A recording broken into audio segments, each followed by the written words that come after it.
Hello বন্ধুরা, আমি আজকে বানাতে চলেছি বাটার চিকেন। তো সবার প্রথমে দেখো, আমি চিকেনটাকে ভালো করে ধুয়ে নিয়ে তার মধ্যে একটু দই দিচ্ছি।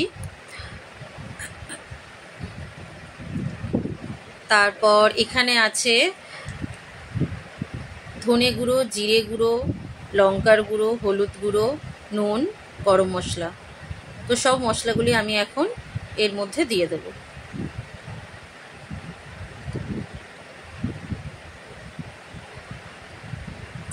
এখানে আছে লেবু রস, একটা লেবু রসকে আমি চিপড়ে নিয়েছি, এটা দিয়ে দিলাম। এবার আমি ভালো করে মাংসটাকে মাখিয়ে মোটামুটি 30 মিনিট তাকে আমি রেখে দেব। আচ্ছা, এখানে আমি একটা পেস্ট তৈরি করব, তার জন্য বানিয়েছি পেঁয়াজ কুচি, কিছু কাজু, একটু গরম মশলা, টমেটো কুচি আর লঙ্কা। তো সবার প্রথমে আমি কড়াইতে সাদা তেল দিলাম অল্প। আর বাটার চিকেন যখন বানাচ্ছি, বাটার তো অতি অবশ্যই যাবে।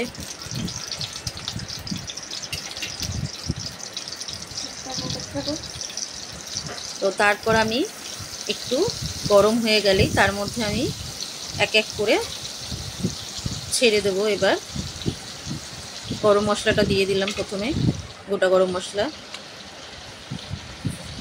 তারপর দিচ্ছি কাজু বাদাম, পেঁয়াজ কুচি, লঙ্কা কুচি,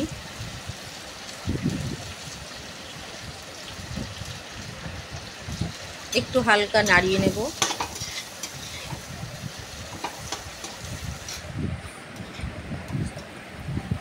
একটু নাড়াচাড়া দেওয়ার পরে আমি এবার দিয়ে দিলাম টমেটোটা।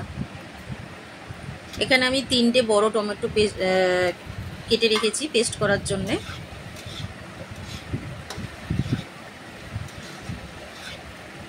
এবার আমি এটা হালকা আঁচ করেই একটু ফ্রাই করে নেব।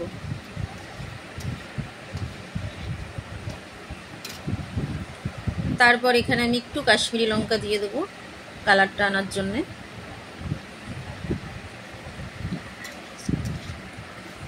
তারপর ভালো করে একটু মিক্স করতে থাকবো। অল্প একটু হয়ে আসলে আমি এরপর এখানে 1 গ্লাস জল দিয়ে দেবো। জলটা একটু কম লাগছে, তো তার জন্য আমি আরেকটু জল ওখানে অ্যাড করব, যাতে জিনিসটা ভালো মতন একটু সিদ্ধ হয়ে যায়।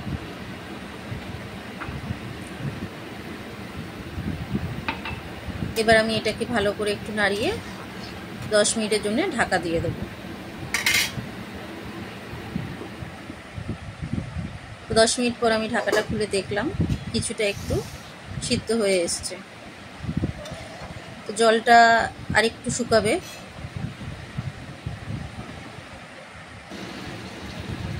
ফাইনালি এটা আমার হয়ে গেছে। এখন এটাকে এবার আমি নামিয়ে নেব। তারপর ঠান্ডা করে এটা আমি একটু ভালো করে একটা পেস্ট তৈরি করে নেব।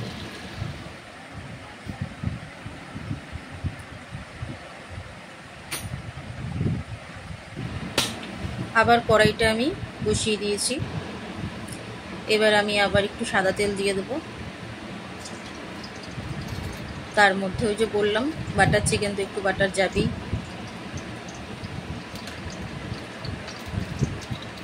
তো তেল আর বাটারটা একটু গরম করে নিয়ে আমি যে মাংসটা ম্যারিনেট করে রেখেছিলাম, 30 মিনিট হয়ে গেছে, সেই মাংসটা আমি এবার এক এক করে ফ্রাই করে নেব।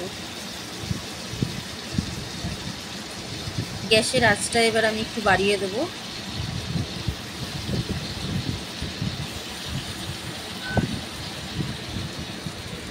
এক এক করে এরকমভাবে আমি মাংসটা সবকটা ফ্রাই করে নেব।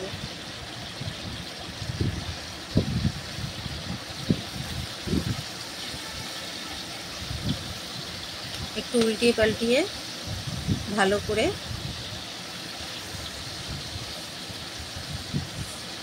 তাকে ফ্রাই করে নেব।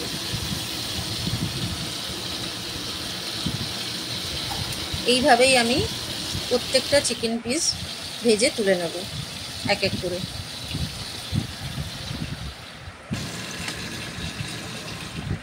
এবার আমি গ্রেভিটা তৈরি করব। ওই অয়েলের মধ্যেই আমি আবার একটু বাটার দিলাম। তারপর একটু কাশ্মীরি লঙ্কা দেবো, ভালো করে নাড়িয়ে চাড়িয়ে এরপর আমি এর মধ্যে দিয়ে দেব আদা, রসুন আর লঙ্কার পেস্ট।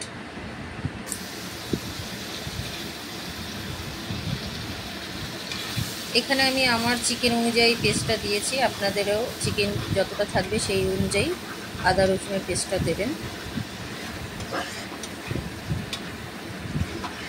তারপর আমি এটা একটু নাড়িয়ে চাড়িয়ে এর মধ্যে আমি এবার দিয়ে দেব 1 চামচি নুন।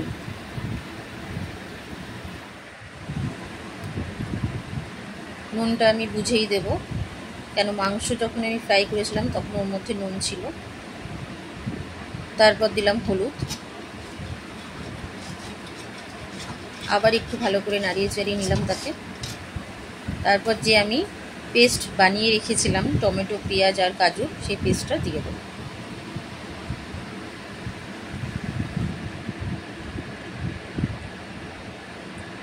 এবার আমি এটাকে ভালো করে মিক্স করব।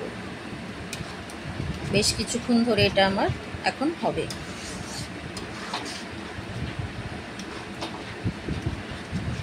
ভালো করে মিক্স করার পর আমি এটাকে এবার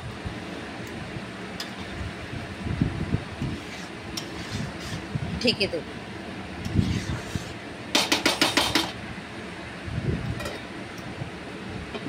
তো কিছুক্ষণ পর আমি আবার আসছি, ঢাকনা খুলে দেখলাম কিছুটা হয়ে এসছে।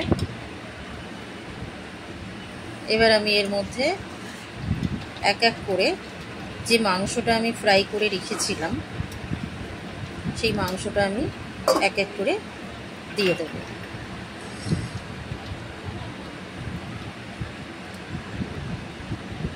মাংসটা দেওয়ার পর আমি ভালো করে তাকে এবার কষাবো।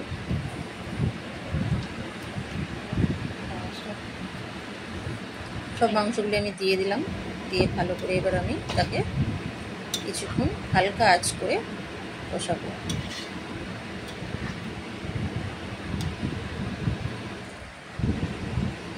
আবার আমি তাকে ঢেকে দিলাম। 10 মিনিট পর আবার আমি ঢাকনা খুললাম।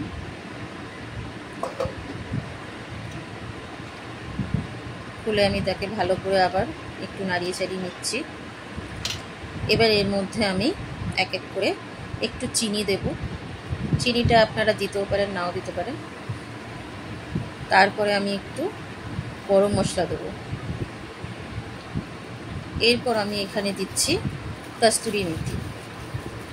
তো কস্তুরি মেথিটা দেওয়ার পরে আমি আবার তাকে ভালো করে 10 মিনিট ঢাকা দিয়ে হতে দেব।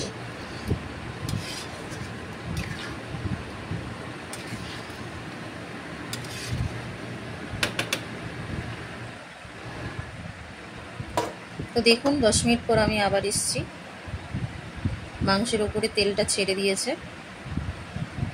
আঁচটা কিন্তু কম করেই রাখবেন, বেশি জোরে আঁচটা বাড়াবেন না, গ্যাসের আঁচটা। এবার আমি আসছি ফ্রেশ ক্রিম দেবো এর মধ্যে। ক্রিমটা আপনারা আপনাদের পরিমাণ মতন দেবেন, যার যতটা ইচ্ছা। তো আমি ক্রিমটা দেওয়ার পর আবার একটু ভালো করে একে মিশিয়ে নিচ্ছি।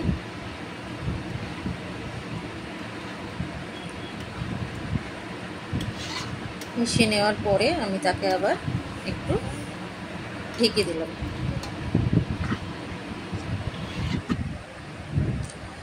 তো ঢাকনা তুলে দেখলাম ফাইনালি মোটামুটি আমার চিকেনটা অনেকটাই রেডি হয়ে এসছে। এবার আমি এর উপরে 1 চামচি বাটার দিয়ে দেবো। তো ফাইনালি আমার বাটার চিকেনটা মোটামুটি রেডি। এবার আমি বাটিতে বেড়ে নিলাম। কেমন লাগলো আপনাদের আমার রেসিপিটা একটু জানাবেন প্লিজ।